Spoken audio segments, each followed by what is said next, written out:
Vaccines sound concerning. We looked. After the second dose, at least 80% of participants experienced a systemic side effect, ranging from severe chills to fevers. So, are these vaccines safe?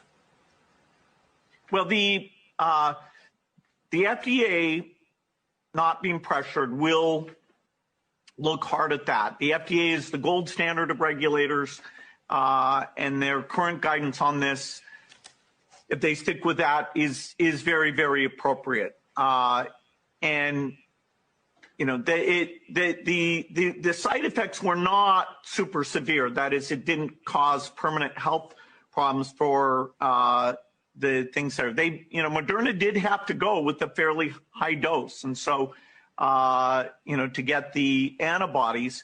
Some of the other vaccines are able to go with lower doses to get responses that are pretty high, including the J&J and the Pfizer. And so there's a lot of characteristics of these vaccines. It's great that we have multiple of them that are Bill, going out there. And yes, I think you know the data US better than I do. But the data showed that everybody with a high dose had a side effect.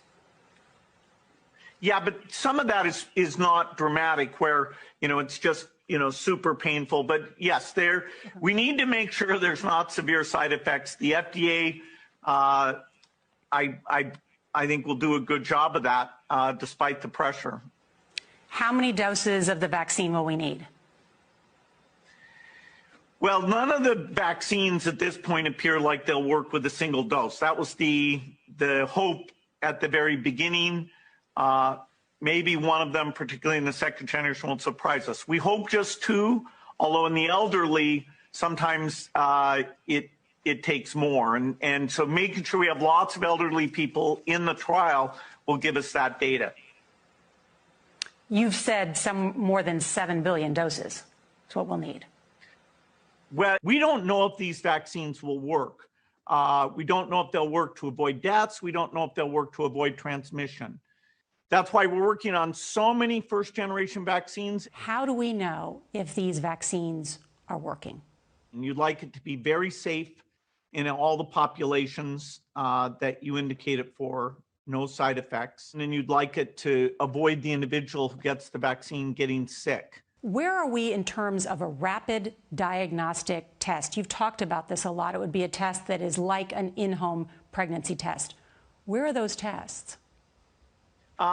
In the next 2 to 4 months, some of those tests will get approved. Now, they won't be as accurate as the PCR, which is a molecular test. And so over the next few months, we have to up PCR capacity. We have to get results back in 24 hours. We need both. And the lag times that we have today are completely unacceptable. It's making most of our tests pretty much worthless. The president said just this weekend that the U.S. has the lowest mortality rate in the world. Is that factually correct? Not at all, not even close. I mean, by almost every measure, the U.S. is one of the worst. Why are we one of the worst?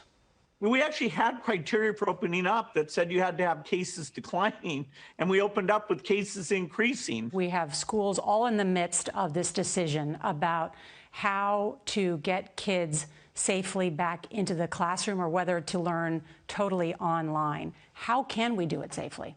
The big challenge here is how to get the teachers and the staff in and to avoid those kids being a source of infection as they go back into their households. This next academic year does hang in the balance on top of the learning deficits we have coming out of last year. So I'd put that after the deaths as the next biggest costs. One of our viewers texted us this question. His name is Eric. He's actually from Washington State, where you are, and he asked, would you send your children to public school in this current situation?